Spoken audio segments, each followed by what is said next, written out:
amazing, inspiring, high-quality brand. Now, you see on Infominds, a lot of our content is New York-based. We love New York, so it's only fitting that we partner up with a New York-based brand. Don't hide the plug. Now, they got some fire fitted hats, hoodies, T-shirts, and I'm feeling the old New York design with the bridge logo. They got the clout joints, the dad hats, and you can also have them delivered to you in the resealable merch by the pound bags, too. Now, mind you, they might be New York-based, but their apparel is for everyone, whether you're from New York, Miami, Texas, Chicago. It's a grassroots movement. Get in tune. And they offer free shipping on all domestic orders of $75 or more. But if you enter the exclusive Infominds promo code, you'll get an additional 10% off at checkout. You already know I ordered my package. My package is on its way. So I'll be wearing and showcasing the Don't Hide the Plug apparel in my next live. Go out and support these brothers. Check out their website. I put the link in the description box. Don't hide the plug.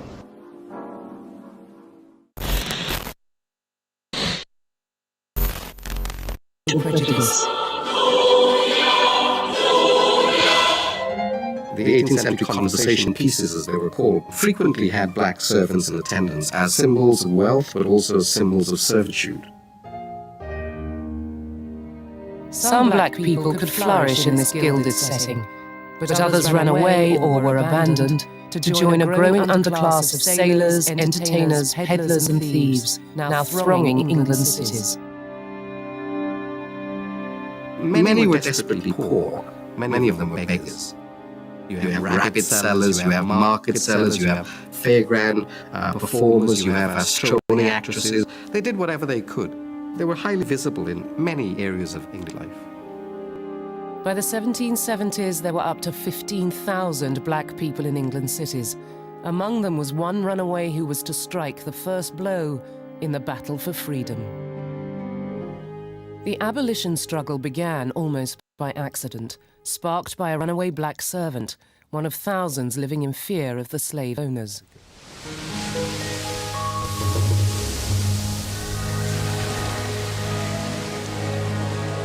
It would be decades before Britain's involvement with slave labour was completely suppressed. And in that time, the country would experience the emergence of racial attitudes which still pervade Britain today. Today, thousands of Britons are discovering their own part in the shameful history of Britain's slave trade. A history which is only now forcing its way back into our consciousness. 2 centuries before the Empire Windrush brought immigrants to post-war Britain, ships had already carried thousands of stowaways, sailors and servants across the Atlantic, all of them former slaves. And I rang up my mother and said, Did you know that the Warners had slaves? And she said, Of course not, darling. Never, never. Of course they didn't have slaves. And it was completely naive of me to have imagined that a Caribbean family would not have been involved in that economy.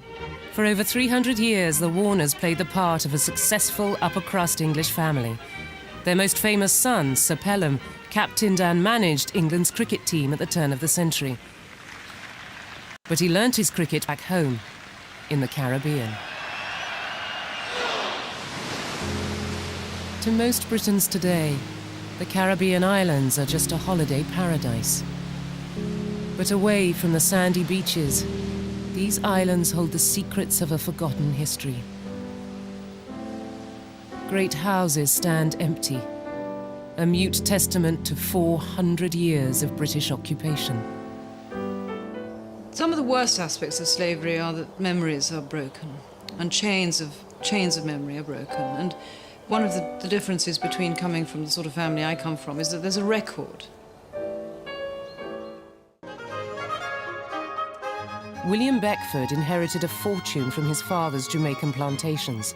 He proceeded to spend it at an astonishing rate. He moved to Bath Spa, one of the planter's favourite towns. His fashionable Lansdowne Crescent home still stands.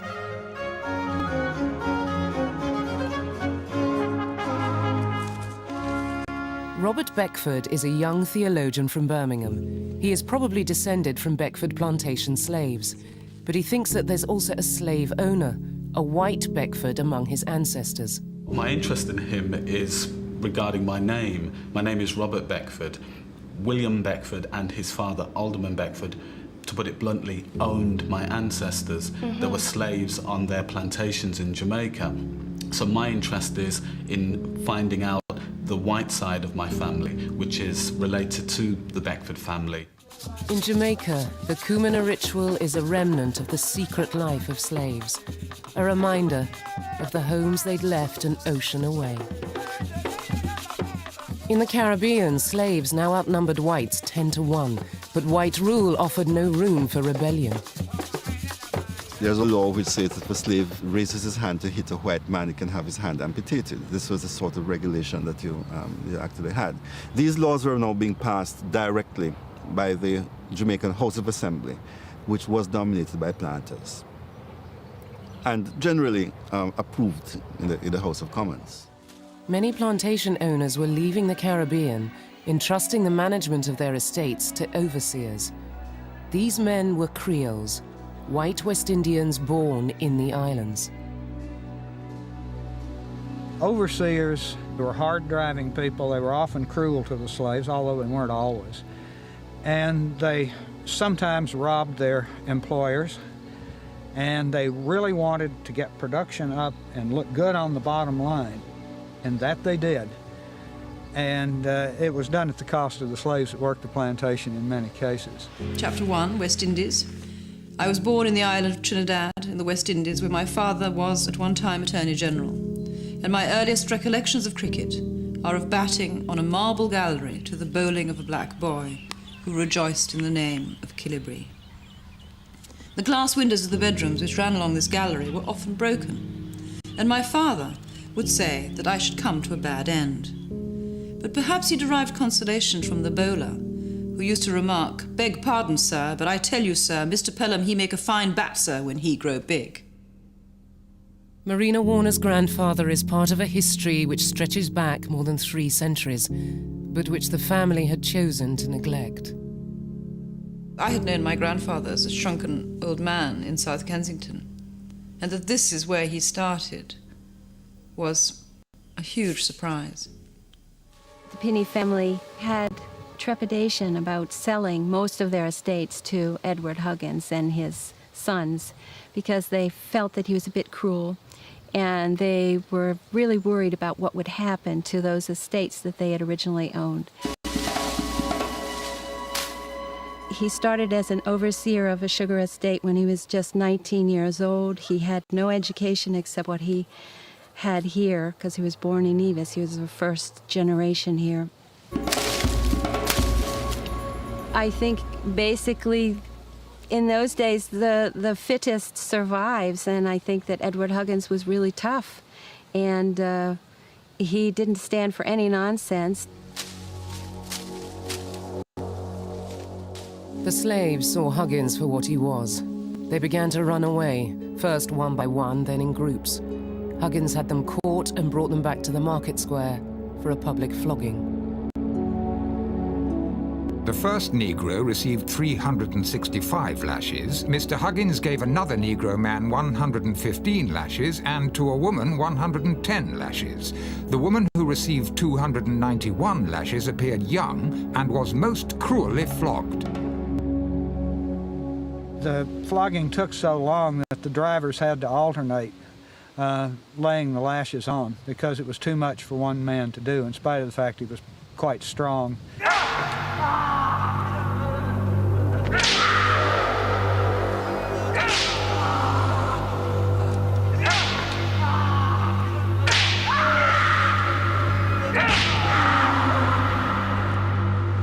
2 days later, the woman died of natural causes, according to the coroner, and the man was crippled for life and lived only a few years afterwards.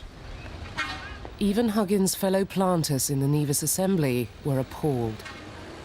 It is the opinion of this House that the conduct of Edward Huggins, Esquire, in inflicting punishment on several of his Negroes in the public marketplace of this town, was both cruel and illegal, and that particularly in 2 cases where 252 lashes and 291 lashes were given, he was guilty of an act of barbarity altogether unprecedented in this island. From England, John Pinney, who had sold his slaves to Huggins, wrote in dismay at their disobedience. I am truly sorry to hear that the Negroes have not behaved as they ought, and you wish. During my long residence in the island, no people could have behaved better in general than they did. We know the disposition of these people. They are apt to try the temper of a new master by not being as correct in their conduct as they ought at first. But I have no doubt, with kindness and attention to their little wants, when they deserve it, you will find them a well-disposed set. This is a history that takes some forgetting. It goes back to 1624, when Charles I gave Sir Thomas Warner this royal charter to colonize 4 Caribbean islands. The said Thomas Warner hath lately discovered 4 several islands in main ocean, toward the continent of America. The one called the Isle of St. Christopher, another the Isle of Nevis, another Barbados, and another the Isle of Montserrat, which said island are possessed and inhabited by savages and heathen people, and have caused divers of our subjects of this our realm to remove themselves to the said islands, with purpose to proceed in so hopeful a work. So that's the beginning of colonization of the Caribbean. It may be that he didn't know what Huggins was like. This is possible. But I think it's unlikely. I think he probably did know.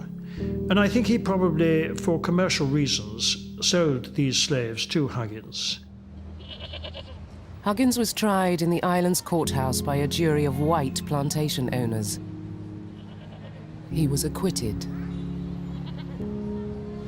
He was hated by his slaves. They tried to poison him 9 times and didn't succeed, and he died falling out of his carriage when he was in his 70s. A lot of the white planters didn't care much for him either, but he was one of them, and they had to support him. What the planters cared about was keeping slaves as their property, chattels. If slaves were chattel, they could not be persons. They could not give evidence in court against whites. And this was to be a very important factor, because while the law did allow slave masters to be brought to court for various things, like abuse, since if honest slaves had witnessed the abuse, he would actually get away with the crime simply because slave evidence was not accepted. The Warners are just one of many families who rose on the backs of slaves. At least a dozen still hold titles which were awarded or bought following their success in slavery. Baron Ashburton of the Barings banking dynasty inherited a slaving fortune, as did Viscount Cobham. Lord Liverpool is the descendant of slave owners, and the ancestors of Earl Harwood, the Queen's cousin, made the equivalent of £1 million from their slave holdings. Most slave-owning families have long since lost all record of that past. They have erased the history of Britain's slave descendants.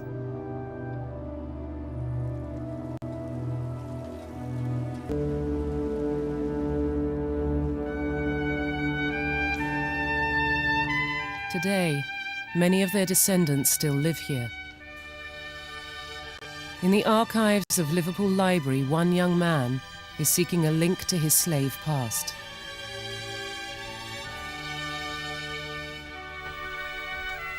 Lawrence Westgarth's family has lived in this city for at least 7 generations, but their story begins much earlier. My ancestors were transported on ships as cargo, not as passengers, as literally as cargo, and to be bought and sold. It's something that I found hard to deal with. I personally don't feel it's worth getting angry about. I feel that people need to channel their energy into ways which are constructive. I see it as a quest. Lawrence knows that his ancestor came here from the Caribbean over 150 years ago. His name was Robert Cox. This certificate shows his marriage in Liverpool in 1822. The records also say that he was a mariner, but beyond that, they are silent. I couldn't tell you anything about Robert Cox. For me, he's just a name. He's a name on a birth certificate. He's a name on a marriage certificate. But in many ways, the connection of all my ancestors who I've traced is strongest with him, because I identify with him in a way which is in many ways signifies the same type of position I'm in. I feel in many ways that I'm searching, and I'm sure he felt the same, because him coming here and settling here was almost like was a journey. He was finding the place where he would feel at home, as far as I'm concerned. And the fact that he settled here tells me, well, you know, maybe the fact that he found a home here means that other people can find a home here. To the slaves, the case sent a clear signal that the planters would never free them willingly. Their path to freedom would be marked by violent rebellion. In England, the absentee landlords were enjoying the fruits of their slaves' labor. They ignored warnings of revolt. Instead, the planters and traders built elegant new homes. England's streets were paved with West Indian gold.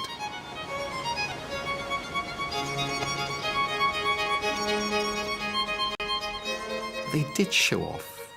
They drove the most ornate, gilded coaches. They had sort of, if you like, gold threads in their wigs.